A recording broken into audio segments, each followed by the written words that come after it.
এখানে যারা উপস্থিত রয়েছে তারা সবাই মুমিন, মুসলিম, ঈমানদার। আমরা সবাই ঈমান এনে মুমিন হয়েছি বা ঈমানদার হয়েছি, আর পরকালের সাফল্যের জন্য, জান্নাত লাভের জন্য ঈমান সব থেকে জরুরি জিনিস। মুমিন হওয়া অবশ্যই দরকার। সারা পৃথিবীতে কোনো মানুষ যত ভালো কাজই করুক না কেন, তার যদি আল্লাহর প্রতি ঈমান না থাকে, যে সমস্ত বিষয়ের উপর ঈমান রাখতে হবে সেই ঈমান যদি না থাকে, তার সমস্ত কাজ, এত এত ভালো কাজ সব বরবাদ হয়ে যাবে। সেই জন্য আল্লাহর কাছে কোন আমল গ্রহণযোগ্য হওয়ার জন্য, পরকালের জান্নাত লাভের জন্য আমাদের প্রত্যেকেরই ঈমান থাকা জরুরি, ঈমানদার হওয়া জরুরি। আমরা সবাই জানি যে বিষয়গুলোর উপর ঈমান আনতে হবে। ঈমানে মুফাসসাল বলা হয় আমানতু বিল্লাহি ওয়া মালাইকাতিহি ওয়া কুতুবিহি ওয়া রাসূলিহি ওয়াল ইয়াউমিল আখির ওয়াল কদরি খাইরিহি ওয়া শাররিহি মিনাল্লাহি তাআলা ওয়াসিবাতান। ছয়টা জিনিসের উপর আমাদের প্রত্যেকের ঈমান থাকতেই হবে। আল্লাহর প্রতি, তার ফেরেশতা কুলের প্রতি, সমস্ত কিতাব, অর্থাৎ আমাদের কোরআন মাজিদের আগে যে সমস্ত কিতাব এসেছে সেই সমস্ত কিতাবকেও আল্লাহর কিতাব বলে বিশ্বাস করতে হবে। তার রাসূলের প্রতি, পরকালের প্রতি এবং আমাদের যে তাকদীরের যে ভালো মন্দ তার প্রতি বিশ্বাস রাখতে হবে। এই ছয়টি জিনিসের উপর যদি আমরা বিশ্বাস রাখি, একে ঈমানে মুফাসসাল বলা হচ্ছে।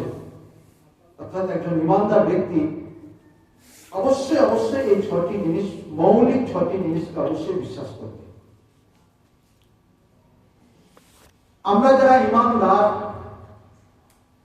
যারা ঈমানের ঘোষণা দিয়েছি, মুমিন বলে দাবি করছি, তাদের কিছু করণীয় রয়েছে, কিছু কাজ রয়েছে। আমার আজকের আলোচ্য বিষয় হচ্ছে একজন ঈমানদারের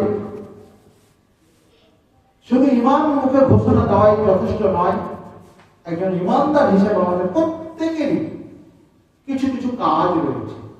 সেই কাজ ব্যক্তিগতভাবে যেমন করতে হবে, নিজের পরিবার পরিজনের জন্য সেই কাজ রয়েছে, এবং আমরা যে সমাজে বাস করছি সেই সমাজের জন্য কিছু কাজ রয়েছে।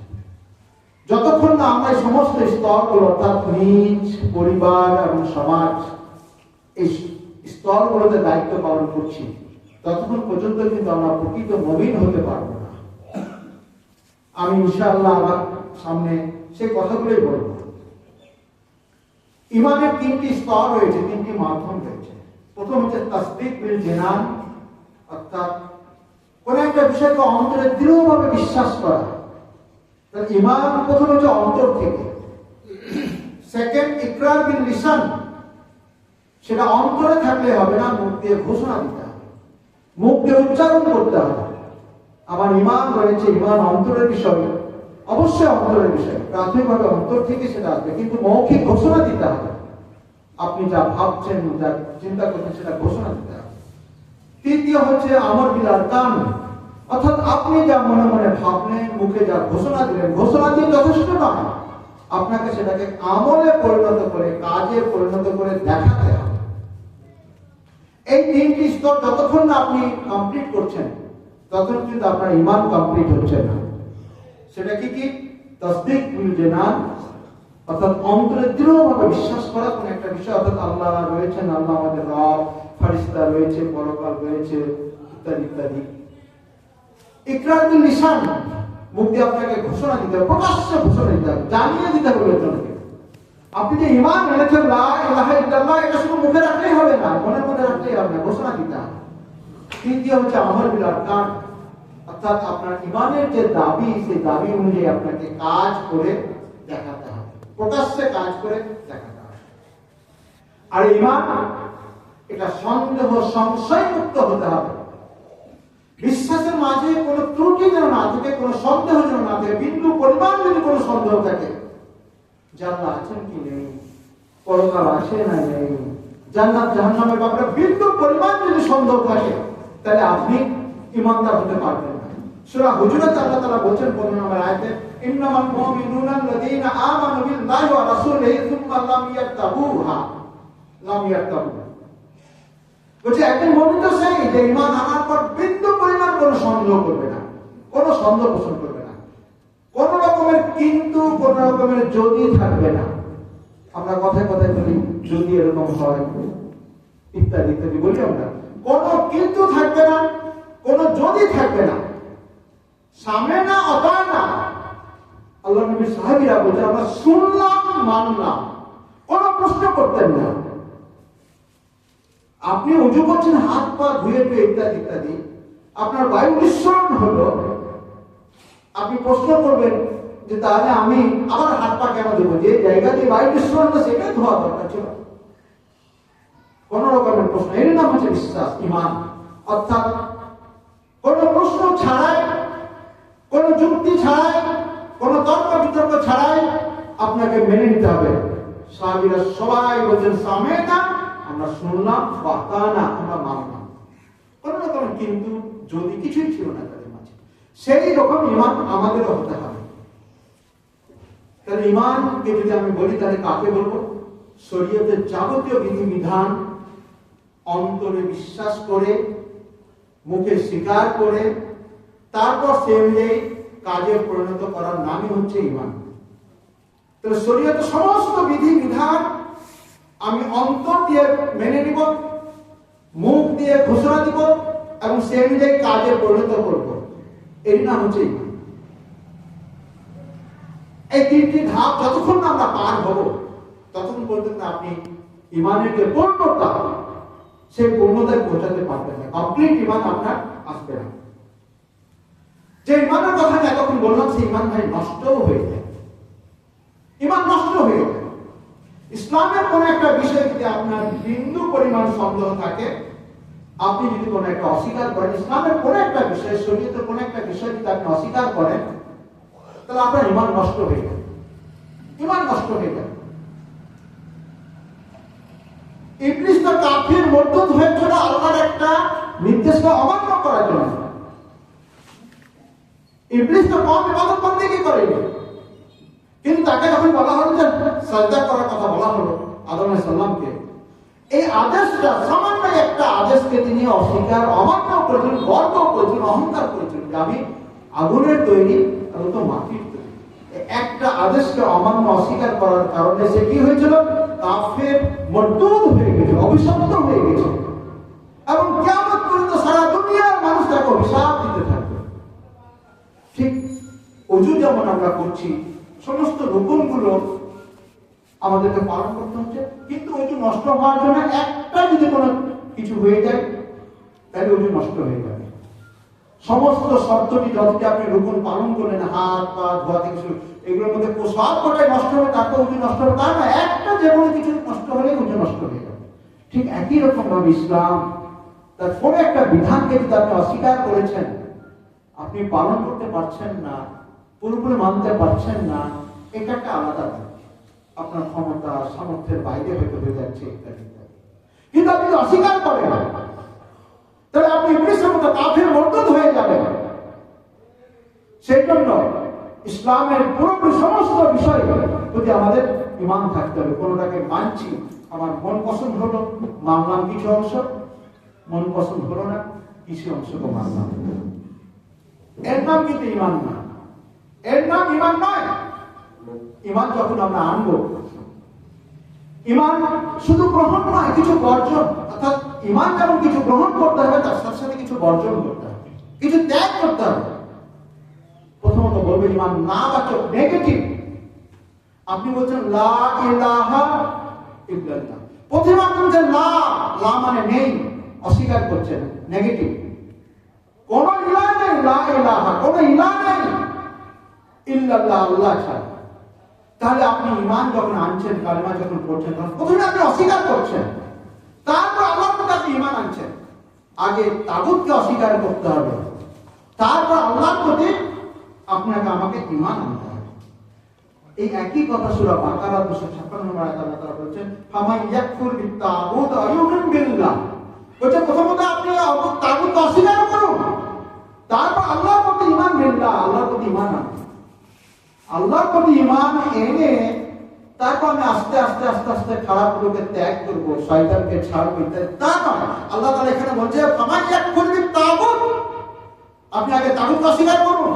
আল্লাহ দ্রোহী, আল্লাহর বিরোধী যারা, আল্লাহর দুশমন যা কিছু রয়েছে সমস্ত কিছুকে তাগুত বলা হচ্ছে। এই আল্লাহ দ্রোহী, আল্লাহর দুশমন, আল্লাহর বিদ্রোহী যারা, বিরোধী যারা, সমস্ত কিছু আগে আপনি অস্বীকার করবেন, তারপর আইয়ুমিন বিল্লাহ, তারপর আপনি আল্লাহর প্রতি ঈমান আনবেন। আমাদের উল্টোটা, আমরা কি করি? আচ্ছা ঠিক আছে, আস্তে আস্তে আস্তে আস্তে আস্তে আস্তে এগুলো সঙ্গ ছাড়বো, এই শয়তানকে ছাড়বো, তাগুতকে ছাড়বো, বাতিলকে ছাড়বো, আস্তে আস্তে আমরা এটা।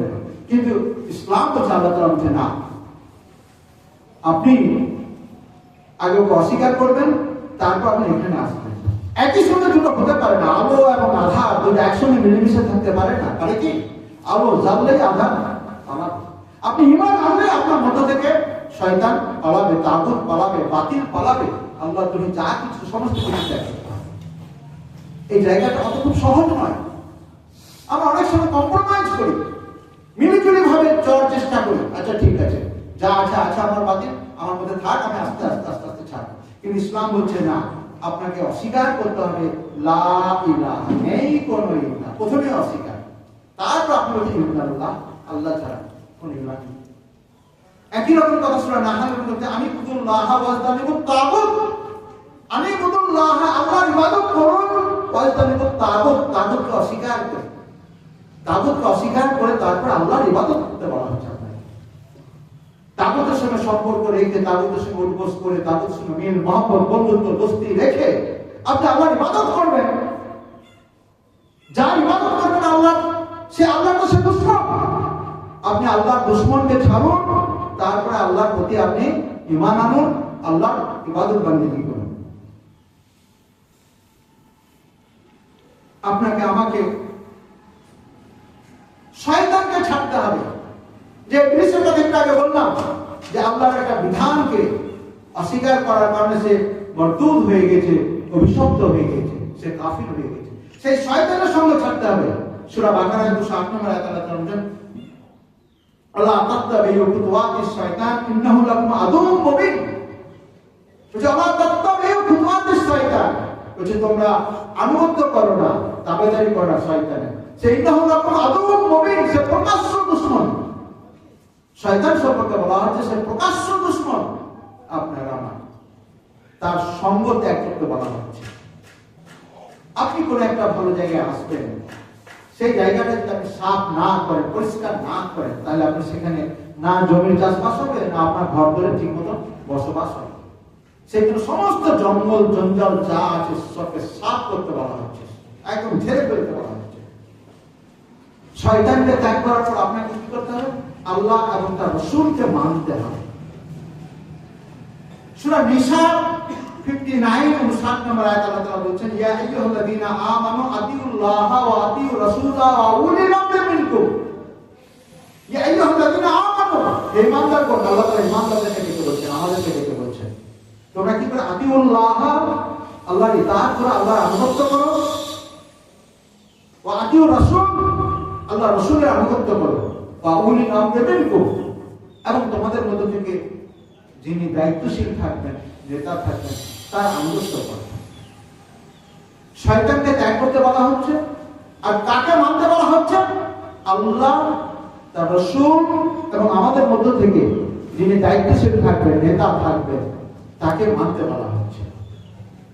আজকে বড় সমস্যা, আল্লাহ রাসূলকে আমরা মানছি, আল্লাহকেও হয়তো মানছি, কিন্তু আমাদের উলিল আমরি মিনকুম, 3 নম্বর যে কথা বলা হচ্ছে, অর্থাৎ আমাদের মধ্য থেকে যিনি উলিল হবেন, উলিল আমরি মিনকুম, অর্থাৎ যিনি দায়িত্বশীল নেতা জামাতে, তাকে মানতে বলা হচ্ছে।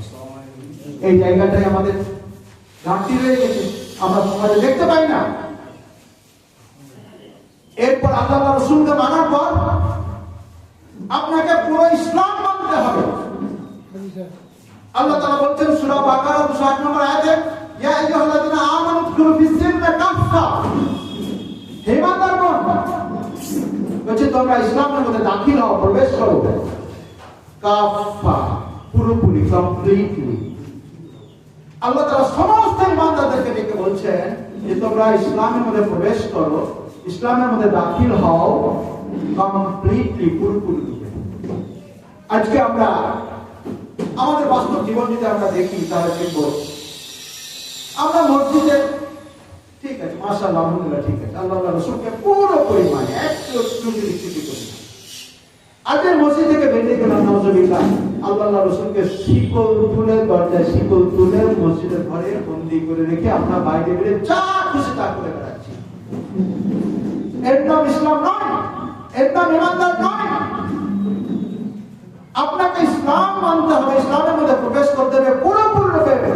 ইবাদত বন্দেগীর ক্ষেত্রে যেন আপনি ইসলামের বিধিবিধান মানবেন, ব্যক্তিগত জীবনেও, আপনার পারিবারিক জীবন, সামাজিক জীবন, অর্থনৈতিক জীবন, সমস্ত ক্ষেত্রে আপনাকে ইসলাম মানতে হবে। আপনি যদি ভাবেন, আপনি যদি সিদ্ধান্ত নেন যে ঠিক আছে আমি নামাজ, রোজা, হজ, যাকাত, বিয়ে সব ইসলাম মোতাবেক করব, ব্যবসা বাণিজ্য আমার ইচ্ছা মতো করব, সেখানে ইসলামের কোন ধার ধারি না বা বিধিবিধান মানি না, এটা কিন্তু চলবে না। আপনাকে ব্যবসা বাণিজ্যের ক্ষেত্রেও ইসলাম মানতে হবে। ইসলামে কি নেই? আল্লাহ তাআলা ইসলামকে মোকাম্মল দ্বীন হিসেবে পাঠিয়েছেন, কমপ্লিট কোড অফ লাইফ হিসেবে পাঠিয়েছেন। ইসলামে আপনি কি পাবেন না, সমস্ত কিছু রয়েছে। সেদিন আল্লাহ তাআলা বলেছেন, ইয়া আইয়ুহাল্লাযীনা আমানু উদখুলু ফিস-সিলমি কাফফা, আপনি ইসলামে প্রবেশ করবেন পুরোপুরি রূপে, আংশিক নয়। 12 আনা ঢুকলেন, 4 আনা বাইরে থাকলেন, এটা ইমানদারের কাজ নয়, এটা ইমানদারের কাজ নয়। আল্লাহ তাআলা ইমানদারদেরকে ডেকে বলছেন, আপনাকে আগে সমস্ত এতক্ষণ ধরে যে আলোচনা করলাম, সেই আলোচনা মনে হচ্ছে যে আপনাকে জঞ্জাল ছাড়তে হবে, আবর্জনা ছাড়তে হবে, বাতিল ছাড়তে হবে। ইসলাম বিরোধী যত কিছু রয়েছে শক্তি, সেগুলোর সঙ্গে আপনাকে সম্পর্ক ছিন্ন করে ইসলামের মধ্যে দাখিল হতে হবে পুরোপুরি রূপে। 8 আনা, 12 আনা, 10 আনা, 15 আনা আমি দাখিল হলাম, 90% দাখিল হলাম, তা কিন্তু না। আল্লাহ তাআলা পরিষ্কার ভাবে বলছেন যে কাফা, পুরোপুরি আপনি ইসলামে দাখিল হন। এরপর আপনাকে ব্যক্তিগতভাবে জীবনে রাসূল সাল্লাল্লাহু আলাইহি ওয়াসাল্লামের যত বিধি বিধান রয়েছে, তিনি যা হুকুম করেছেন, সমস্ত কিছু মানতে হবে। সূরা হাসরের 7 আয়াতে আল্লাহ তাআলা বলেন, আমা আতাকুম রাসূলু ফাকুতুহু ওয়া মা নাহাকুম আনহু ফান্তাহু। আল্লাহ রাসূল আপনাকে আমাকে যা দেন সেগুলোকে মানুন, আপনি আঁকড়ে ধরুন, আর যা নিষেধ করেন সেখান থেকে আপনি দূরে থাকুন। পরিষ্কার কথা। পৃথিবীতে কে কি দিচ্ছে আপনার দেখা দরকার না। আল্লাহ রাসূল যা আপনাকে দিচ্ছেন সেটা আপনি গ্রহণ করুন, যা নিষেধ করেছেন সেটা থেকে আপনি দূরে থাকুন। আল্লাহ রাসূলই হচ্ছেন আপনার আমার জন্য মডেল, আপনার আমার জন্য উসওয়াতুন হাসানাহ। আপনি তাকে মানবেন, সেই আপনার আমার মডেল, নমুনা, আদর্শ। পৃথিবীতে আর কেউ নয়, এটা আপনাকে মেনে নিতে হবে। আপনি যদি ভাবেন যে না আমার নেতা ধর্ম, আমার মডেল ধর্ম, তার কথা মতো উপোস করবো, তাহলে আপনি ইমানদার নন। আমি প্রথমে বলেছি যে একজন ইমানদার হিসেবে আমাদের কি করণীয় আর তার সাথে সাথে কি বর্জনীয়, কি ছাড়তে হবে, সেটাই আমি বলতে চেষ্টা করছি। তা আপনাকে আমাকে আল্লাহ রাসূল যা কিছু দিয়েছেন তা মানতে হবে, যা নিষেধ করেছেন তা থেকে দূরে থাকতে হবে। এই জিনিস কোথায় পাবেন আপনি? আল্লাহ নবীর সিরাত, তার জীবনী পাঠ করুন, পাবেন। আল্লাহ নবীর কথা, কাজ, আমল, তার সম্মতি, সমস্ত কিছুকে কি বলা হয়? হাদিস বলা হয়। আপনি হাদিসে পাবেন সেটা। আজকে আমাদের ঘরে হয়তো আলহামদুলিল্লাহ মাশাআল্লাহ কোরআন মাজিদ রয়েছে, কিন্তু আপনি খুঁজে দেখুন তো কটা বাড়িতে হাদিস পাবেন? অসম্ভব। কোরআন মাজিদ কম বেশি সব বাড়িতে রয়েছে, কোরআন মাজিদ তেলাওয়াত হয়, অন্তত রমজান মাসে প্রত্যেক বাড়িতে কোরআন মাজিদ তেলাওয়াত হয়, সবাই চেষ্টা করে খতম দেওয়ার, কিন্তু হাদিস পালন করি আমরা। অথচ আল্লাহ নবী যা দিচ্ছেন তা গ্রহণ করবেন, যা নিষেধ করছেন তা ছাড়বেন। এই যে আপনার ইমানদার হওয়ার জন্য যে শর্ত, এই শর্ত পূরণ করতে হলে আপনাকে কোরআন মাজিদের পাশাপাশি হাদিস জানতে হবে। আল্লাহ নবীর সিরাতের পাশাপাশি আপনাকে আমাকে হাদিস পড়তে হবে। আমাদের সমাজে, আমাদের ঘরে হাদিসের কিতাব নেই, আপনি পাবেনই না, খুব কম। সেই জন্য আমাদের প্রত্যেকের ঘরে অন্তত বুখারি না থাক, মুসলিম না থাক, কিন্তু একটা হাদিসের সংকলন, ছোট্ট করে একটা হাদিসের সংকলন থাকা দরকার প্রত্যেকের ঘরে থাকা দরকার। না আপনি দুজন দিকে যাবেন, আমাকে কি বলছেন আর কি নিষেধ করছেন, কোনো ইসলাম আমার আপনার জন্য জীবনে চলার সংবিধান। একটা দেশ যেমন চলে সংবিধান অনুযায়ী, আপনার বডি চলবে, আপনার দেহ চলবে, আপনার জিন্দগি চলবে কোন অনুযায়ী? ইসলাম অনুযায়ী। আল্লাহ তাআলা সূরা আল ইমরানের মধ্যে বলেছেন, ইসলাম, আল্লাহর কাছে মনোনীত দিন হচ্ছে একমাত্র ইসলাম। আল্লাহর কাছে আর কোনো দিন গ্রহণযোগ্য নয়, শুধু ইসলামই আপনার কাছে গ্রহণযোগ্য। আপনি ইসলাম অনুযায়ী যদি জীবনযাপন করেন, তাহলে আপনার সমস্ত কিছু আপনার কাছে কবুল হবে, নাহলে রিজেক্টেড হয়ে যাবে, পরিষ্কার ভাবে বাতিল হয়ে যাবে, কোনো দ্বিমত নেই ব্যাপারে। সেই জন্য আপনার জিন্দগিটা পুরোপুরি ইসলাম অনুযায়ী চলে, সেই চেষ্টা করতে হবে। এরপর সর্বোপরি আল্লাহ আপনাকে আমাকে সৃষ্টি করেছেন যে কাজের জন্য, আমার খালাকুল জিন্না ওয়াল ইনসা ইল্লা লিয়াবুদুন। যে আমি মানুষ আর জিনকে সৃষ্টি করেছি একমাত্র আমার ইবাদত করার জন্য। এই সৃষ্টির যে উদ্দেশ্য, সেই উদ্দেশ্য আপনাকে আমাকে পূরণ করতে হবে, অর্থাৎ আল্লাহর ইবাদত বন্দেগী আপনাকে আমাকে করতে হবে। আর আমাদের মৃত্যুর আগ পর্যন্ত যেন আমরা মুসলিম হতে পারি, সেই চেষ্টা করতে। সূরা আল ইমরানের 103 নম্বর আয়াতে আল্লাহ বলেন, ইয়া আইয়ুহাল্লাযীনা আমানু তাকুল্লাহা হাক্কা তুকাতিহি ওয়া লা তামুতুন্না ইল্লা ওয়া আনতুম মুসলিমুন। বলছে আল্লাহকে ভয় করুন যেভাবে ভয় করা উচিত, আর তোমাদের মৃত্যু যেন মুসলিম ছাড়া না হয়। অর্থাৎ আপনাকে আমাকে বলা হচ্ছে যে মুসলিম হয়ে যেন আমরা মৃত্যুবরণ করি, শেষ দিন পর্যন্ত আপনি আমি যেন মুসলিম থাকি। মুসলিম মানে কি? মুসলিম মানে অর্থ হচ্ছে অনুগত বান্দা, ওবিডিয়েন্ট, যে সবসময় বাধ্য থাকে, কথা মেনে চলে, তাকে আমরা অনুগত বলি, বাধ্য বলি, ওবিডিয়েন্ট বলি ইংরেজিতে। তা আপনাকে আমাকে বলা হচ্ছে যে মৃত্যুর আগ পর্যন্ত আপনি আমি মুসলিম থাকবো, ওবিডিয়েন্ট থাকবো, আল্লাহর আদেশ নিষেধে সবসময় মান্য করব, মান্যতা দিতে থাকবে। আপনি মুহূর্তের জন্য যদি বেলাইন হয়ে যান, লাইনচ্যুত হয়ে যান, আর আল্লাহ না করুন সেই সময় আপনার মৃত্যু হলো, তাহলে কি হলো? আপনি আল্লাহর অনুগত বান্দা হিসেবে আপনি মৃত্যুবরণ করলেন, কি করলেন? একটা মাতাল অবস্থায় মৃত্যুবরণ করলো, সেই সময় তার ভিতরে ইমানই থাকে না, মতভরের ভিতরে, মাতালের ভিতরে ইমানই থাকে না, ওই অবস্থায় তার মৃত্যু হলো। তাহলে কি হালাত হলো বলুন দেখি। আজকে আপনি কত শত মুসলমানকে দেখবেন যে ঘন্টা পর ঘন্টা ইমানবিহীন অবস্থায় সে মাতলামি করে বেড়াচ্ছে, আর জেনা ব্যভিচার করছে, চোর চুরি করছে। যখন চুরি করে জেনা ব্যভিচার করে, তখন তাদের মধ্যে কি থাকে না? ইমান থাকে না। ওই অবস্থায় যদি তার মৃত্যু হয়ে যায়, তার কি হবে? ঠিক একই রকম ভাবে আমরা যারা একটু ভালো মানুষ রয়েছি, তারাও কিন্তু সবসময় শরীয়ত কিন্তু মেনে চলি না, ভাবি যাচ্ছে ঠিক আছে এখন থাক, কাল থেকে শুরু করবো, এরকম আমাদের ভাবনা চিন্তা থাকে। কিন্তু আল্লাহ তাআলা বলছেন যে আপনাকে প্রতিটি মুহূর্ত ইসলামের অবস্থায়, মুসলিম অবস্থায় আপনাকে জীবনযাপন করতে হবে। আর একটি কাজ, সেটা হচ্ছে আমরা সবাই তারা এখানে উপস্থিত রয়েছি, আল্লাহ তাআলা আমাদের নাম দিয়েছে ওয়াসাম্মাকুমুল মুসলিমুন, আপনার আমার নাম হচ্ছে মুসলিম, এটা আল্লাহ তাআলাই ঘোষণা করেছেন। আর কি করতে হবে? এই অবস্থায় আমাদের আতাসিমু বিহাবলিল্লাহি জামিআ ওয়া লা তাফাররাকু, আপনাকে আমাকে জামাতবদ্ধ হয়ে জীবন যাপন করতে হবে, বিচ্ছিন্নতার কোনো জায়গা নেই। আপনি আমি সবাই জামাতবদ্ধ অবস্থায় জীবন যাপন করব। একজন মুসলিমের বৈশিষ্ট্য হচ্ছে সে কোনো না কোনো জামাতে থাকবে। আল্লাহর নবীর হাদিস রয়েছে, আপনি বাহুপ্রদ দূরের কথা, আপনি মরুভূমির বুকে যদি যান, আপনার তিনজন রয়েছে, একজনকে আমির বানাতে বলা হচ্ছে, একজনকে নেতা বানাতে বলা হচ্ছে, আর দুজন তাকে অনুসরণ করবে। মরুভূমির বুকে আপনি জঙ্গলে রয়েছেন, সেখানে আপনাকে একজন আমির নির্বাচন করতে বলা হচ্ছে, নেতা নির্বাচন করে তার নির্দেশ মোতাবেক আপনাকে জীবনযাপন করতে বলা হচ্ছে। আপনি সফরে যাচ্ছেন, কোথাও যাচ্ছেন, এখান থেকে কলকাতা যাচ্ছেন, তিনজন রয়েছেন, চারজন রয়েছেন, এই চারজনের মধ্যে একজনকে আপনি আমির বানিয়ে নেবেন, নেতা বানিয়ে নেবেন। তার কথা মতো কোথায় নামবেন, কোথায় খাবেন, কোথায় উঠবেন, কোথায় বসবেন, সেইভাবে জিন্দগি যাপন করতে হবে। আমরা হয়তো ভাবছি এটা এমন কি জরুরি কাজ, সফরে যাব, ইচ্ছা মতো ঘুরবো, কি আছে? আল্লাহ নবীর সুন্নাত, আল্লাহ নবীর নির্দেশ। মনে হচ্ছে যে কি আছে, আল্লাহ নবীর একটা আদেশ পালন করলেন আপনি। আমার আদার কোনো রসুল ফাকুদু, আল্লাহ নবী যা দিয়েছেন, যা বলেছেন সেটা আপনার মানা হলো। তাই এটা ছোট নয়। আপনাকে আমাকে জামাতবদ্ধ অবস্থায় জিন্দেগি যাপন করতে হয়।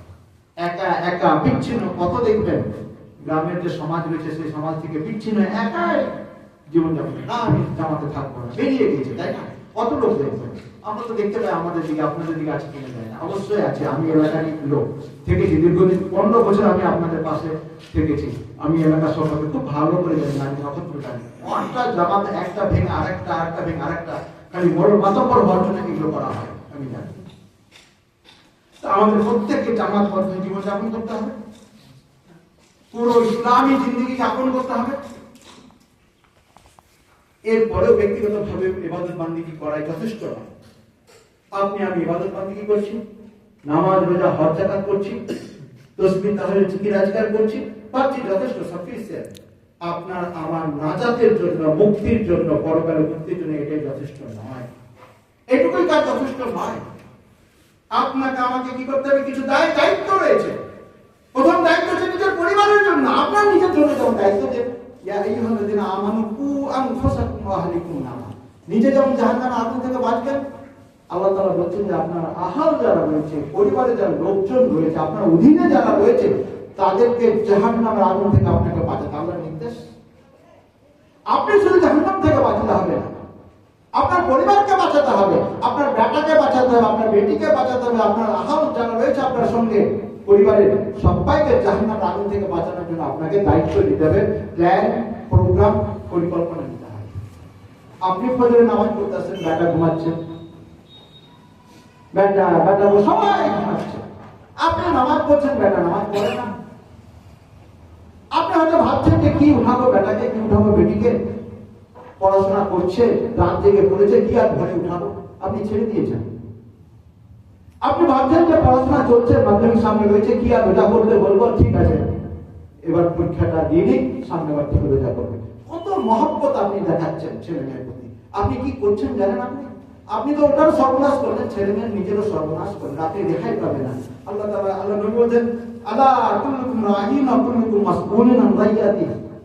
সাবধান করে বুঝে, আলা সাবধান, তোমরা প্রত্যেকে রাখাল, আর তোমাদেরকে রাখালির দায়িত্ব জিম্মার সম্পর্কে জবাবদিহি করতে হবে। একজন রাখালের ঠিক আছে, গরু বাছুর ছাগলকে মাঠে নিয়ে যাবে, যতটি ছাগল নিয়ে যাবে মাঠে নিয়ে গিয়ে তাকে এমন জায়গায় নিয়ে যাবে সেখানে ঘাস পাত যেন থাকে, খাইয়ে পেট ভরিয়ে, আবার শ্রীগাল, বাঘ, ভাল্লুক, কুকুর যাই হোক, সে রাখালের শত্রু হাত থেকে সেটাকে নিরাপদে বাড়ি ফিরিয়ে নিয়ে আসবে। কিন্তু কাজ দুটো কাজ, প্রথমত তার পেট পুরে খাওয়ানো, যাতে পেট ভরে ছাগলের, আর দ্বিতীয়ত ছাগলের যে শত্রু শিয়াল হোক আর কুকুর হোক, তার হাত থেকে বাঁচিয়ে তাকে বাড়িতে নিয়ে আসা। প্রথম কাজ মাসালা আপনি করছেন, ছেলে মেয়েকে খাওয়াচ্ছেন, পড়াচ্ছেন, সুন্দর জামা কাপড় খানা পিনা, কোনো সমস্যা নেই। কিন্তু পরকালের জাহান্নামের আগুন থেকে বাঁচানোর জন্য যা কিছু করণীয়, সেই ব্যাপারে আমাদের সকলেরই ঘাটতি হয়ে গেছে, সকলেরই ঘাটতি হয়ে গেছে। ছেলে মেয়েদের দুনিয়ার জন্য আপনি ব্যাংক ব্যালেন্স ঠিক রেখেছেন, জমি জায়গা বাড়িঘর সব কিছু ঠিক রেখেছেন, কিন্তু তার পরকাল তাকে ডাক্তার বানাচ্ছেন, ইঞ্জিনিয়ার বানাচ্ছেন, বানার কোনো নিষেধ নেই, কিন্তু তাকে প্রকৃত ইমানদার বানানোর জন্য আপনি কি চেষ্টা নিয়েছেন? ডাক্তার বানাতে গিয়ে আপনি আপনার জীবনটাকে সর্বনাশ করেছেন। খাটতে খাটতে ইনকাম করতে করতে আপনার জোহর গেছে, আসর গেছে, সব কাজা করে দিয়েছেন, নিজের খাওয়া পড়া কিচ্ছু ঠিক রাখেননি ছেলের পিছনে খরচ করতে গিয়ে। আর তাকে তো আপনি যেহেতু পড়াশোনা করছে, অর্থাৎ এখন নামাজ থাক, রোজা থাক, পরে দেখা যাবে। আমি কত দেখেছি বলেন দেখি, বিয়ে হয়ে যাওয়ার পর, মাধ্যমিক উচ্চ মাধ্যমিক সমস্ত কিছু শেষ করার পর মেয়েরা কি করে? আরবি পড়তে শিখে, কোরআন মাজিদ পড়তে শিখে। এই এলাকায় ট্র্যাডিশন এটা। মাধ্যমিকের পর, বিয়ের আগে আগে, মাধ্যমিক রেজাল্টের মাঝখানে যে গ্যাপটা রয়েছে, সেই গ্যাপে তারা পড়াশোনা করে। এতদিন হিসাবটা কে দেবে? এতদিন যে পার হলো কে? তার যদি মত হয়ে যায় তাহলে কে দায়িত্ব নেবে? আপনি হচ্ছেন রাখাল। রাখালের যে কাজ, সেই কাজ আপনাকে আমাকে যথাযথভাবে পালন করতে হবে। শুধু নিজে বাঁচতে হবে না, নিজে বাঁচবেন, চাচা আপনজন বাচ্চা, অবশ্যই এটা আগে। তারপরেও আপনাকে আপনার ছেলে মেয়ে পরিবার পরিজন সম্পর্কে আপনাকে দায়িত্ব পালন করতে হবে। আপনি একবার ভেবেছেন তাদেরকে নিয়ে কিছু করার কথা? আপনি হাজার হাজার টাকা খরচ করে আপনি টিউশন দিয়েছেন, ইংলিশ ম্যাথস টিউশন দিয়েছেন, কিন্তু আপনি 500 টাকা খরচ করে একজন মৌলভী সাহেবকে বাড়িতে নিয়ে এসে ছেলে মেয়েকে একটু আরবি শেখানো না, কোনো প্ল্যান প্রোগ্রাম আছে আমাদের? খুব কম, রেয়ার, হাজারে একটা পাওয়া যাবে না। বরং বেশি মৌলভী সাহেব 500 টাকা চাইছে, 1000 টাকা চাইছে আর ম্যাথ পড়ানোর জন্য, ইংলিশ পড়ানোর জন্য, তখন তো আপনি একবারও বার্গেনিং করেন না। আর মৌলভী সাহেবটাই যত ভারী হয়ে যাচ্ছে, 500 টাকা দিবেন কি 1000 টাকা দিবেন? তা আল্লাহ তাআলা আপনাকে আমাকে রাখাল করে পাঠিয়েছেন, পরিবারের কর্তা হিসেবে আপনাকে সেই দায়িত্ব, আপনার যে দায়িত্ব রয়েছে সেই দায়িত্বের জবাবদিহি করতে হবে। এই জবাবদিহি থেকে আমি কিন্তু রেহাই পাবো। সেই জন্য আমরা নিজেরা অনেকেই ভালো মানুষ সেজেছি, কলেজদার মুত্তাকি হয়ে আছি, কিন্তু সে হাজি সাহেবের বাড়িতে, মৌলভী সাহেবের বাড়িতে, মাস্টারের বাড়িতে কোনো দিনের চর্চা নেই। সকালবেলা কোরআনের তেলাওয়াত শোনা যায় না, অনেক বাড়িতে সারে গামা পাধা নিশা শোনা যায়। আমি ব্যক্তিগতভাবে দেখেছি একজন হাজি সাহেবের বাড়িতে, হাজি সাহেব মানুষদের বাড়িতে সকালবেলা এই সারে গামা পাধা নিশা চর্চা চলছে, হারমোনিয়াম বাজিয়ে গানের চর্চা হচ্ছে হাজি সাহেবের বাড়িতে। যে মিউজিক হারাম, গান হারাম, সেই জিনিসের চর্চা হচ্ছে একজন হাজি সাহেবের বাড়িতে। যে হাজি সাহেব ইসলামের সমস্ত কিছু পূর্ণ করলেন, 5 কলা 5 স্তম্ভ পূর্ণ করেছেন, যাতে সমাজের বুকে আমরা বলবো সর্বশ্রেষ্ঠ মানুষ। তিনি সমস্ত রুকন, সমস্ত স্তম্ভ, সমস্ত খুঁটি তিনি পূরণ করেছেন। তিনি সমাজকে পথ দেখাবেন। তিনি হাজির হয়েছেন মানে কি? আমরা বলতে পারি যে এটা একটা বিশ্ব সম্মেলন। সারা বিশ্ব থেকে, সারা দুনিয়ার মানুষগুলো সেখানে গিয়ে হাজির হয়েছে, সেই সম্মেলনে হাজির হয়েছে। সেইখান থেকে ফিরে এসে আপনি কাজ কাম ছেড়ে দিয়ে, ব্যবসা বাণিজ্যের দোকানপাট ছেড়ে দিয়ে শুধু মসজিদ ধরে নিলেন। ইসলাম এটা বলেছে, আল্লাহ নবী তাই করেছিলেন, সাহাবারা তাই করেছিলেন। হজ করার পর কেউ কোনো কাজ করেননি। আপনি সমাজে যত বেশি কাজ করবেন, ফিল্ডে যত বেশি থাকবেন, তত তো মানুষের উপকার হবে। আপনি তো সৎ মানুষ, তা আপনি কেন হাত পা গুটিয়ে দিলেন? তো আপনাকে আমাকে কিন্তু জবাবদিহি করতে হবে। আল্লাহর হুজুর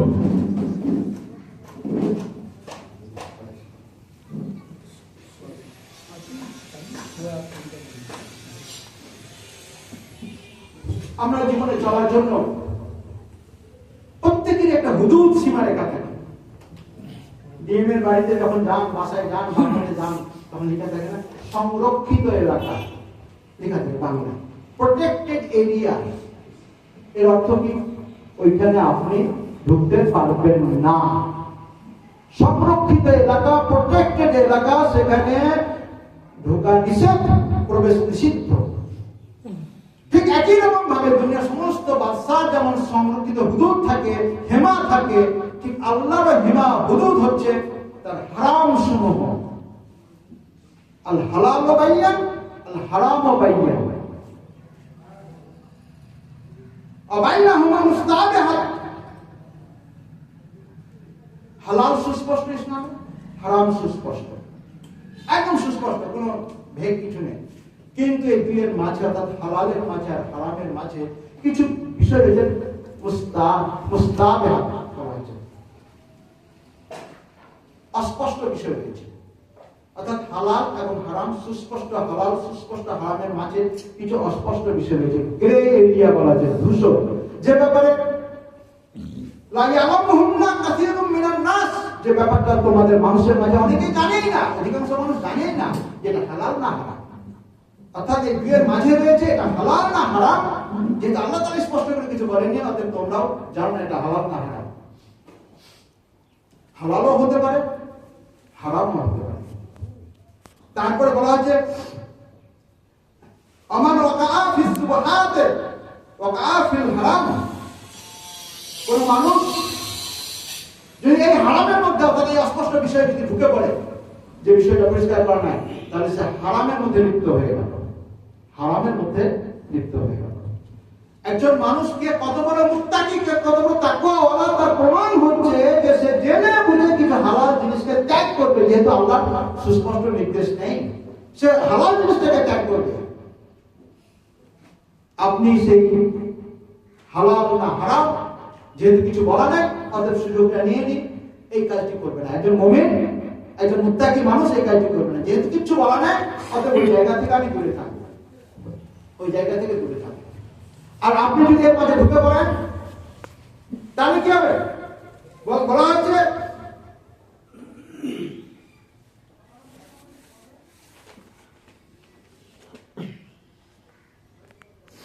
হচ্ছে যে لدينه وإرجه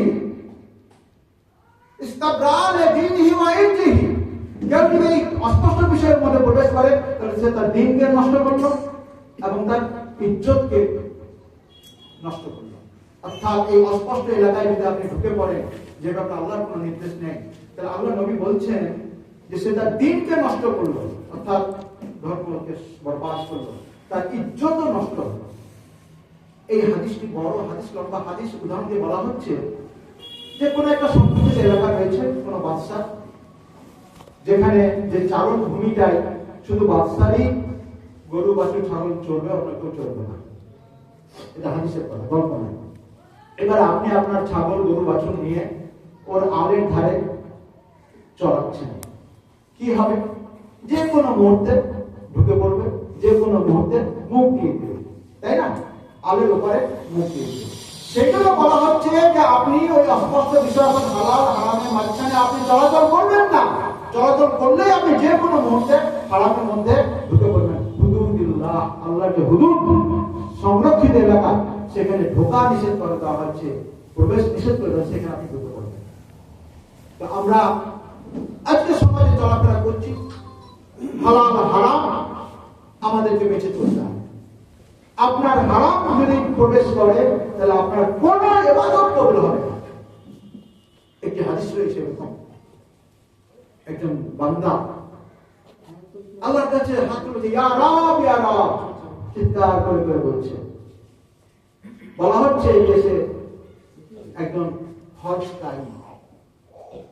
বলা হচ্ছে, ব্যাখ্যা করতে বলছে যে সে হজ করতে গিয়েছে, গিয়ে ধুলি ধূসরিত হয়েছে, সাফা মারওয়া দৌড়ঝাঁপ করেছে, বিভিন্ন জায়গায় দৌড়ঝাঁপ করার পরে সে ধুলি ধূসরিত হয়ে গিয়েছে।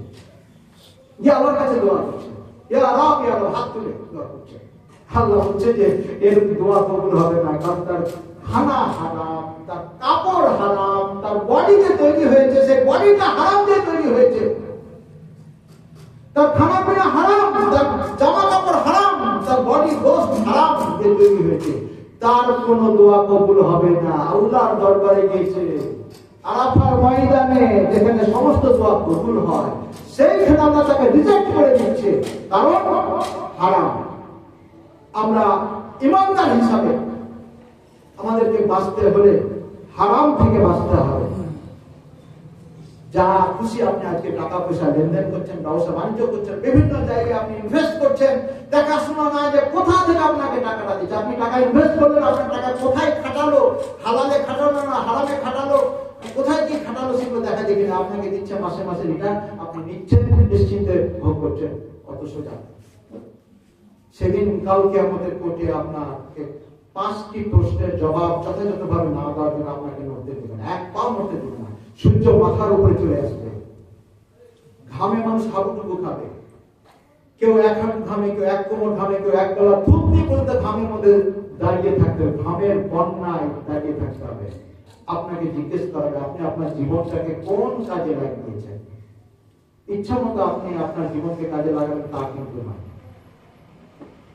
আপনি আপনার যৌবনকে কোন কাজে লাগিয়েছেন, দ্বিতীয় প্রশ্ন। তৃতীয় প্রশ্ন হবে আপনি আপনার ইনকাম কিভাবে করেছেন, মা কোথা থেকে এসেছে আপনার ইনকাম। যেভাবে খুশি আসলো, ডান হাতে বাম হাতে নিলেন, আপনি বসে রয়েছেন, ড্রয়ারে ঢুকিয়ে দিল, চলে গেলেন আপনি, তা কিন্তু না। আজকে আমরা জামাই দেখতে গিয়ে খুব খুশি হয়ে, জামাইয়ের যা বেতন আছে ওই বেতনে হাত দিতে হয় না। এর অর্থ কি? জামাই ঘুষখোর, খুব খুশি শ্বশুর বলছে জামাইয়ের বেতনে হাত দিতে হয় না। নাউজুবিল্লাহ, এরকম আমরা মনোভাব পোষণ করি। বলছে আপনি ইনকাম কিভাবে করেছেন, দ্বিতীয় প্রশ্ন আপনাকে জবাব দিতে হবে। চতুর্থ প্রশ্ন, আপনি যে ইনকাম করেছেন সেই ইনকাম কোথায় খরচ করেছেন। আপনার টাকা আপনি ভাবছেন আমি ইচ্ছা মতো খরচ করবো না, আপনি মুমিন হিসাবে এই কাজ করতে পারেননি না। আল্লাহ নির্ধারিত খাতেই আপনাকে খরচ করতে হবে। মসজিদ মাদ্রাসা থেকে টাকা চাইতে যখন আসে তখন টাকা বেরোয় না আমাদের। নেতা মাথা যখন আছে তখন পো করে হাজার হাজার টাকা আমরা চাঁদা দিই। আল্লাহ কিন্তু আপনাকে সেরকম ধরবে। তৃতীয় পঞ্চম প্রশ্ন, আপনি যে ইলম, আপনাকে জ্ঞান বিবেক বুদ্ধি দেওয়া হয়েছে সেগুলি কতটা আপনি কাজ করেছেন আল্লাহ আপনাকে সেরকম ধরবে। তো সেই 5টি প্রশ্নের যথাযথ জবাব না দেওয়া পর্যন্ত আপনাকে ছাড়বে না। যে কথা বলছিলাম যে হালাল এবং হারাম এটা খুব গুরুত্বপূর্ণ জিনিস। আপনার এই পরিষ্কার যদি না হয় হালাল মানে ইনকাম, খানা পিনা, কাপড় চোপড়, তাহলে আপনার কোনো ইবাদতে কবুল হবে না। আপনার নামাজ তো দূরে কথা, হজ পর্যন্ত কবুল হচ্ছে না। এই হাদিসে বলা হলো আল্লাহ তাআলা তার দোয়া কবুল করছে না। আপনি আমি কে? তার দোয়া কবুল হচ্ছে না। সেই জন্য আমাদেরকে ইনকামটা পরিষ্কার করতে হবে, রুজি রোজগারটা পরিষ্কার করতে হবে। যথাসম্ভব চেষ্টা করুন। কেউ যদি খারাপের মধ্যে ঢুকে থাকেন আস্তে আস্তে আস্তে আস্তে বেরিয়ে আসুন। আল্লাহ রুজির মালিক, নির্ধারিত পরিমাণ রুজি আপনি আপনার মৃত্যুর আগে পাবেনই। চুরি চামারি করে কোনো লাভ হবে না। একটি ঘটনা এরকম যে একজন মসজিদে এসেছেন, একজন ইমামের ঘটনা। মসজিদে এসে একটা বাচ্চা ছেলেকে ওর ঘোড়াটা দেখতে বলেছে। ঘোড়ার পিঠে জিন ছিল, ঘোড়াটা দেখতে বলেছে। উনি মসজিদ থেকে বেরিয়ে এসেছেন, বাচ্চা ছেলেটা বলেছে কি ওই জিনটাকে নিয়ে পাঠিয়ে গিয়ে বাজারে বেঁচে দিয়েছে। সেই ইমাম সাহেব ভেবেছিলেন যে ছেলেটা আমার ঘোড়াটা দেখছে, আমি বেরিয়ে তাকে 2-4-5 টাকা 10 টাকা দিব, এটা নিয়ে করেছে। এবার যখন ফিরে যখন তিনি আসছেন, বেরিয়ে যখন আসছেন, এসে দেখছেন বাচ্চাটা নেই, ছেলেটা নেই, এবং তার ঘোড়ার জিনও নেই। এবার ঘোড়া নিয়ে যাবে কি করে? লাগাম জিন না থাকলে কি করে ঘোড়া চালাবে? একজনকে বলা যায় ঠিক আছে এই টাকাটা নিয়ে 5টা টাকা নিয়ে তুমি যাও তো বাজার থেকে একটা জিন কিনে নিয়ে আসো। বাজারে গিয়ে দেখছে একটা বাচ্চা ছেলে জিন বিক্রি করছে, 5 টাকা দিয়ে জিনটা কিনে নিয়ে আসে। বাচ্চা ছেলেটা কোন ছেলেটা? ওই ছেলেটা যাকে দেখতে গিয়েছে। ও চুরি করে নিয়ে পালিয়ে গিয়ে বাজারে ওই লোকের কাছে বেঁচেছে। সেই ইমাম সাহেব বলছেন সুবহানাল্লাহ, আমি এই 5টা টাকা, যে 5টা টাকা দিয়ে ছেলেটা চুরি করে নিয়ে বেচলো, এই 5টা টাকা তো আমি তাকে দেওয়ার নিয়েই বলেছিলাম। সে আমার জিনিসটা দেখবে, তাকে 5টা টাকা দিব। তাহলে সে যে চুরি করলো ও কি বললো? ও চুরি না করে যদি 5 টাকা পেত, বসে থেকেই 5 টাকা পেত, সে তাকে চুরি করতে হতো না। কিন্তু সে কি করে বসলো? চুরি করে বসলো। তো সেই জন্য হচ্ছে রুজি ফিক্সড। আপনি ও ভাবলো যে আমি চুরি করে অনেক কিছু করেছিলাম, কিন্তু সে চুরি না করে 5 টাকা পেল। তো সেই জন্য চিন্তার কোনো কারণে আপনি যেখানেই থাকুন, কোন খারাপ জায়গায় থাকলে সেখান থেকে বেরিয়ে আসুন। একজন ইমানদার হিসাবে আল্লাহর কাছে আপনার আমল কবুল করাতে দিতে হয়, ইবাদত বান্দাকে কবুল করাতে দিতে হয়, তাহলে আপনার খানা পিনা সমস্ত কিছু থেকে পাক সাফ করতে হবে। এতদিন যা হয়েছে হয়েছে, আপনাকে ইস্তেগফার করে ফিরে আসতে হবে। পরিষ্কার কথা, সাফ কথা, এর মাঝে কোনো আদি কথা নেই, দুটো কথা নেই। ব্যক্তিগতভাবে আমি বললাম নিজে বাঁচবেন, পরিবারকে বাঁচাবেন, কিভাবে বাঁচবেন সেটা বললাম, রুজি রোজগার ইবাদত বান্দাগির কথা আমি বললাম। এরপরেও আমাদের প্রত্যেকের কিছু না কিছু দায়িত্ব আরো রয়ে গেছে। এরপরেও কিছু দায়িত্ব রয়ে গেছে, সেটা ঘরের বাইরে, বাড়ির বাইরে কিছু দায়িত্ব রয়ে গেছে। আল্লাহ তাআলা আপনাকে আমাকে বলছেন ওয়াকাযালিকা জাআলনাকুম উম্মাতান ওয়াসাতাল লিতাকুনু শুহাদা আলান নাস ওয়া ইয়াকুনা রাসূলু আলাইকুম শাহীদা। বলছে আমাদেরকে কি করেছেন? উম্মতে ওয়াসাত, অর্থাৎ মধ্যমপন্থী উম্মত করে সৃষ্টি করেছেন। অন্য জায়গায় বলছেন কুনতুম খায়রা উম্মাতিন উখরিজাত লিন-নাস, তোমাদেরকে পৃথিবীর শ্রেষ্ঠ উম্মত করে সৃষ্টি করা হয়েছে, শ্রেষ্ঠ জাতি হিসেবে সৃষ্টি করা হয়েছে। এখানে আল্লাহ তাআলা বলেছেন তোমাদেরকে মধ্যমপন্থী একটা ব্যালেন্স উম্মত হিসেবে তৈরি করেছি। মধ্যমপন্থী ব্যালেন্স মানে কি? না এক্সট্রিম উগ্র, না একেবারে নিচু। এক গালে মেরে দিল, কার গাল পাতি দিল, সেই উম্মত নয় আমরা। আমরা ব্যালেন্স উম্মত। তারপরে আল্লাহ তাআলা বলছেন যে তোমাদেরকে কি করতে হবে? লিতাকুনু শুহাদা আলান নাস ওয়া ইয়াকুনা রাসূলু আলাইকুম শাহীদা। আল্লাহ রাসূল যেভাবে তোমাদের উপর সাক্ষী দিবেন, রোজ কিয়ামতের মাঠে আল্লাহ তাআলা আল্লাহ রাসূল সাল্লাল্লাহু আলাইহি ওয়াসাল্লাম পুরো সাক্ষী দিবেন। কি সাক্ষী? যে আল্লাহ তুমি যে দায়িত্ব আমার উপর দিয়েছিলেন সেই দায়িত্ব আমি পালন করে এসেছি। বিদায় হজ্জের সময় আল্লাহ নবী সমস্ত সাহাবাকে সাক্ষী রেখে বলছেন যে আমি কি তোমাদের মাঝে আমার কাছে যা এসেছিল তাকে পৌঁছে দিইনি? সবাই সমস্ত হ্যাঁ আমি পৌঁছে দিয়েছি, আল্লাহকে সাক্ষী রেখেছিলেন। তা আল্লাহ নবী তো সাক্ষী দিয়ে দিলেন যে আমাকে যা দায়িত্ব দেওয়া হয়েছিল আমি তা কার কাছে পৌঁছেছি? আমার উম্মতের কাছে, মানে আমার আপনার কাছে। আমরা উম্মতে মুহাম্মাদী। এবার আমার আপনার দায়িত্ব কি? লিতাকুনু শুহাদা আলান নাস, আপনাকে আমাকে সাক্ষী দিতে হবে সারা বিশ্ববাসীর সামনে। আলান নাস সমাজে, অর্থাৎ আল্লাহ নবী যা পাঠিয়েছেন, যা দিয়েছেন আপনাকে আমাকে, যা পেয়েছি আমরা, সেটা সারা বিশ্বের কাছে, মানুষের কাছে পৌঁছে দিতে হবে। শুহাদা আলান নাস, সাক্ষ্য হিসাবে পেশ করতে হবে দুনিয়ার মানুষের কাছে। একা একা চুপচাপ নামাজ রোজা মসজিদ বাড়ি করছি, তসবিহ তাহলিল জিকির আজকার করছি, বাস, আর কি? কাফি, সাফিসিয়েন্ট?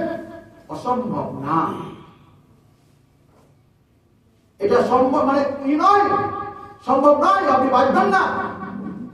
বাণী ইসরায়েলের জামানার এক ঘটনা, এক মসজিদে একজন আল্লাহর আবেদ বান্দা রয়েছে, সবসময় জিকির আজকার করছে, তসবিহ তাহলিল জিকির আজকার ইবাদত বন্দেগী করছে, কিন্তু সে দায়িত্ব, অর্থাৎ তাকে যে দায়িত্ব দেওয়া হয়েছে আমর বিল মারুফ ওয়া নাহি আনিল মুনকার, অর্থাৎ ভালো কাজে আদেশ করবে, খারাপ কাজ থেকে দূরে রাখবে, এটা প্রত্যেকেরই কাজ। আমার আপনার যারা রয়েছে এখানে প্রত্যেকেরই কাজ। এই দায়িত্ব পালন না করার কারণে সেই মহল্লা, অর্থাৎ ইকরাবাড়ি বলছেন, আমি উদাহরণস্বরূপ বলছি, বলছে যাও ইকরাবাড়িকে ধ্বংস করে দাও। আল্লাহর হুকুম হয়ে গেল, ফয়সালা হয়ে গেল। ফেরেশতা জিবরাইল আলাইহিস সালাম এসে দেখছেন যে ইকরাবাড়িতে একজন আল্লাহর আবেদ বান্দা রয়েছে, সবসময় জিকির আজকার করছে, কত কি করছে। তা আমি যদি ইকরাবাড়িকে ধ্বংস করি তাহলে সেও ধ্বংস হয়ে যাবে।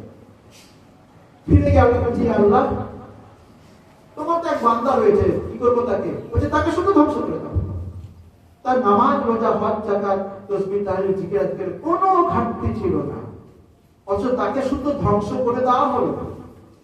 আল্লাহ তাআলাকে গিয়ে জিজ্ঞেস করেছে, আল্লাহ আপনি আপনার এই বান্দাটাকে কেন ধ্বংস করলেন? বলছে এই জন্য ধ্বংস করলাম যে তাকে তো আমি দুনিয়াতে ইবাদত বন্দেগী করার জন্য শুধু পাঠাইনি, তাকে আমি আমর বিল মারুফ, সে মানুষকে সৎ কাজে আদেশ দিবে, ও নাহি আনিল মুনকার, খারাপ কাজ থেকে মানুষকে দূরে রাখবে। আমি হাদিস বলবো যে আপনার আমার সামনে অন্যায় কাজ হতে থাকলে কি করবে? হাত দিয়ে বাধা দিবে। হাত দিয়ে না পারলে মুখ দিয়ে বাধা দিবে, মুখ দিয়ে না পারলে অন্তর থেকে ঘৃণা করবে।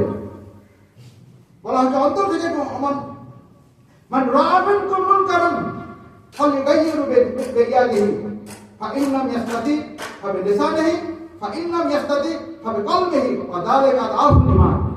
বলে হাত দিয়ে রুখো, যদি এটা সামর্থ্য না থাকে, পারছেন আপনি হাত দিয়ে রুখতে। যারা রয়েছে খুব শক্তিশালী, ডেঞ্জারাস, আপনি হাত দিয়ে যদি একটা রুখেন, কেউ মদ খাচ্ছে, আপনি হাত দিয়ে বাধা দিলেন, তাস খেলছে, হাত দিয়ে বাধাতে গেলেন, আপনার সমস্যা হচ্ছে।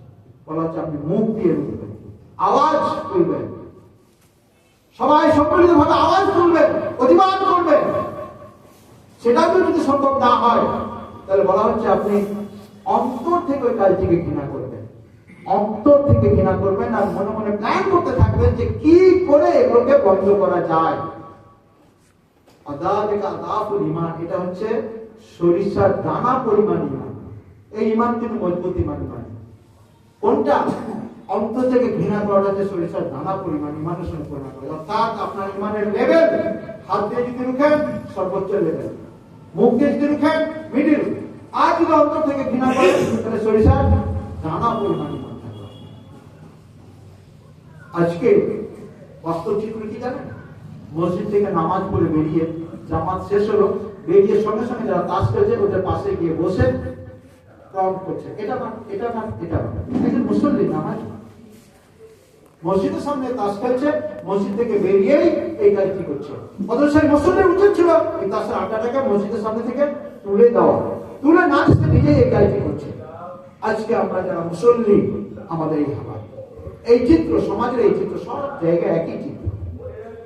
আমরা কি করে বাঁধবো বলুন দেখি, সেই মানুষের আগেদের মতো অবস্থা না হোক, আল্লাহ না হোক যে সব সাথে আমাদেরকে ধ্বংস করে দিল।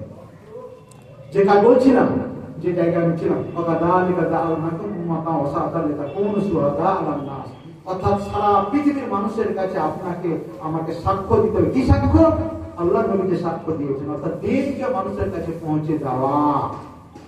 শুধু নিজের পরিবার বাঁচানো, মানুষের কাছে দিনকে পৌঁছানো আপনাকে দায়িত্ব নিতে হবে। এই দায়িত্ব দুভাবে হতে পারে।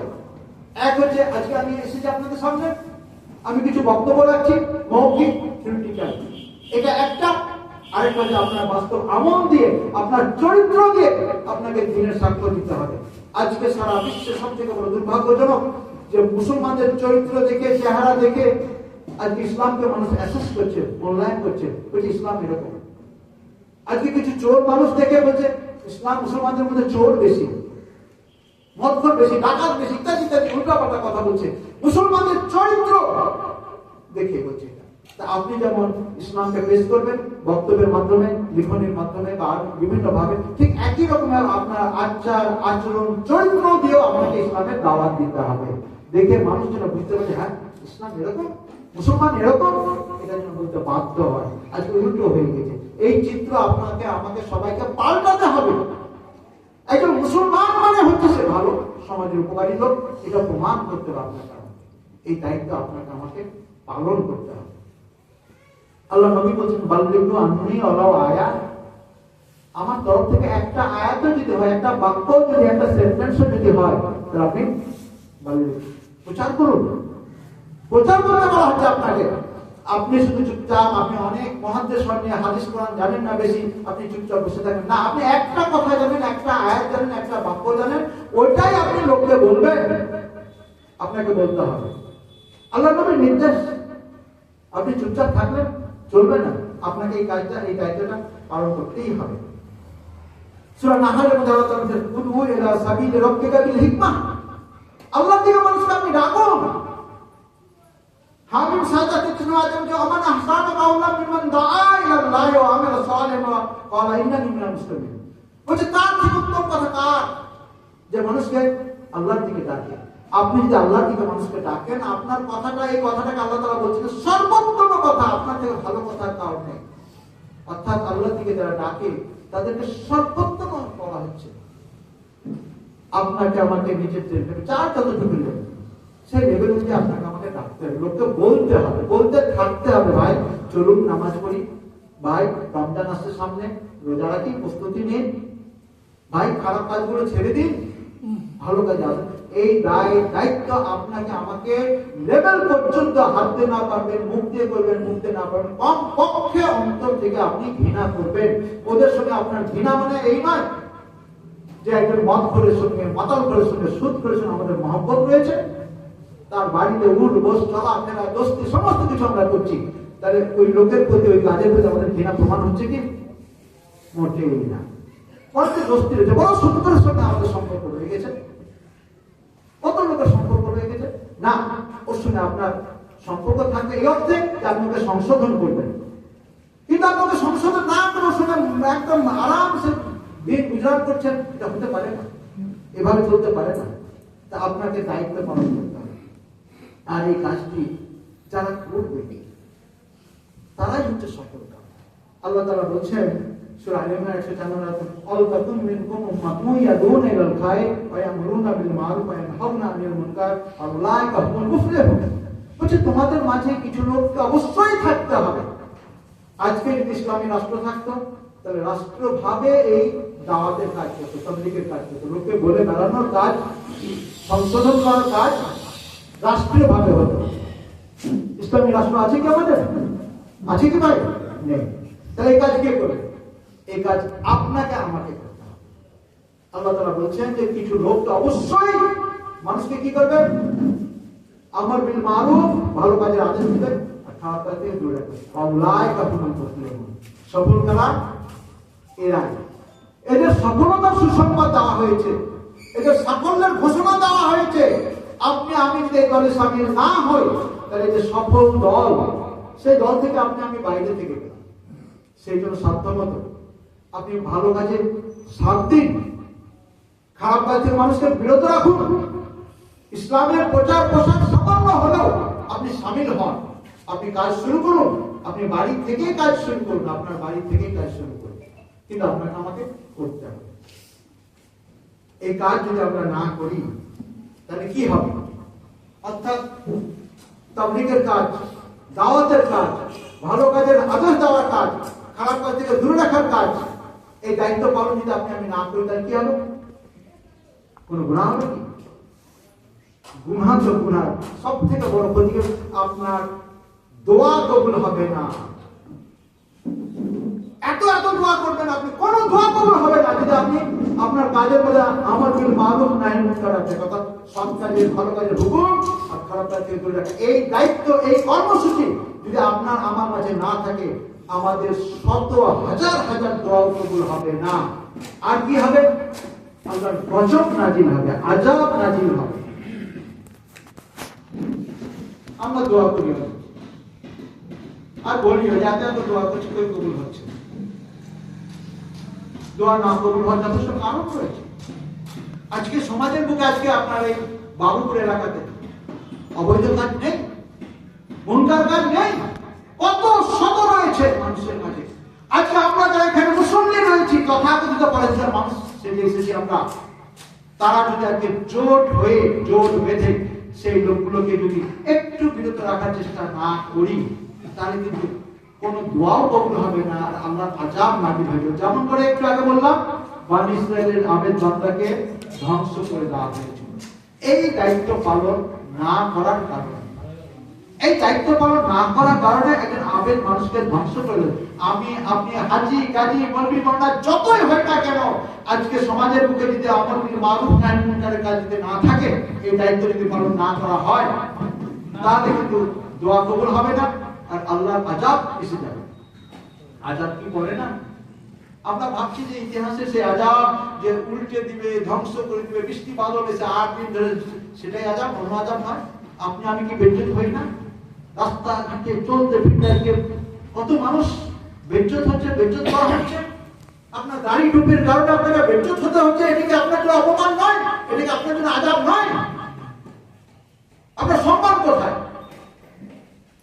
আজকে এই কর্মসূচি আমাদের মাঝে নেই, ফলে আজকে এই কাজ হচ্ছে। সর্বোপরি শেষ কথা আমি বলবো, আপনার আমার মাঝে আল্লাহর সঙ্গে, আল্লাহ এবং আপনার আমার সঙ্গে একটা চুক্তি, একটা ডিল, একটা কন্ট্রাক্ট হয়ে গেছে।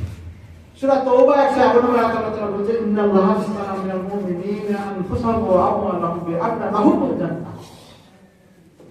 আল্লাহ তাআলা আপনার আমার সমস্ত ইমানদারদের, আপনার আমার কি করে জান এবং মালকে খরিদ করে নিয়েছেন জান্নাতের বিনিময়ে। আপনি জান্নাতের প্রত্যাশী, জান্নাত পেতে আগ্রহী, অলরেডি আল্লাহর সঙ্গে চুক্তি হয়ে গেছে। কি চুক্তি? যে আল্লাহ তাআলা আমাকে আপনাকে জান্নাত দিবেন, আর তার বিনিময়ে আপনার আমার জান এবং মাল কিনে নিয়েছেন। এই জান আর মাল আমার আপনার নয়। যারা জান্নাত পেতে চায় জেনে রাখুন, এই জান মাল তার আল্লাহ, বিকৃত সোল্ড।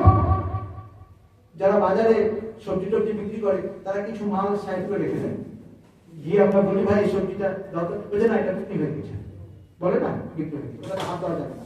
তা আপনার আমার মাল বিক্রি হয়ে গেছে, জান আর মাল বিক্রি হয়ে গেছে আল্লাহর কাছে। এই জান মালের মালিক আপনি আর নন, আপনার কাছে শুধু আমানত হিসেবে রেখে দেওয়া হয়েছে। আপনি ব্যবহার করবেন এই জান মাল কিভাবে? আল্লাহ যেভাবে ব্যবহার করতে বলেছেন, আল্লাহর হুকুম মোতাবেক এই জান আর মাল খরচ করবেন, ব্যবহার করবেন। সব কথা আপনি ইচ্ছা মতো আপনার জানকে কাজে লাগাবেন, মালকে কাজে লাগাবেন, এটা করা যাবে। যদি জান্নাত পেতে আগ্রহী হন, তাহলে আল্লাহর সঙ্গে আমাদের অলরেডি ডিল হয়ে গেছে, কন্ট্রাক্ট হয়ে গেছে, চুক্তি হয়ে গেছে। উই আর অলরেডি সোল্ড, আমরা আল্লাহর কাছে অলরেডি বিক্রি হয়ে গেছি। অতএব এই জানের মালিক আপনি নন, আমি নন। এই জান মালকে আপনি আল্লাহর রাস্তায়, আল্লাহর নির্দেশ মোতাবেক কাজে সিদ্ধান্ত। আল্লাহ কত উদার যে আপনার কাছ থেকে কিনে নিয়ে আপনার জানমাল আপনার কাছে রেখে দিয়েছেন, আপনাকে হুকুম পারমিশন দিয়েছেন যে আপনি মানে খাওয়া দাওয়া করুন ওখান থেকে, আপনি ব্যবহার করুন, নিষেধ করেননি। কিন্তু হারাম নাজায়েজ কাজে কখনো ব্যবহার করা যাবে না, এই পারমিশনটুকু আপনাকে দেয়। আপনি নিজে খান, হালাল পথে খান, খরচ করুন, ব্যয় করুন, সমস্ত ঠিক আছে, কিন্তু হারাম নাজায়েজ পথে আপনার এই জানমাল ব্যবহার করা যাবে, এটা আপনার জানমাল নয়, এটা মাথায় রাখবেন। আমি সমাপ্ত করছি আমার কথা, যে আমি প্রথমে শুরু করেছি যে ঈমান দিয়ে, ঈমান শুধু অন্তরে বিশ্বাস নয়, মুখে ঘোষণা দিতে, সাফ সাফ ভাবে মুখে পরিষ্কার করে ঘোষণা দিতে হবে, আর সেটাকে কাজে পরিণত করে দেখাতে হবে।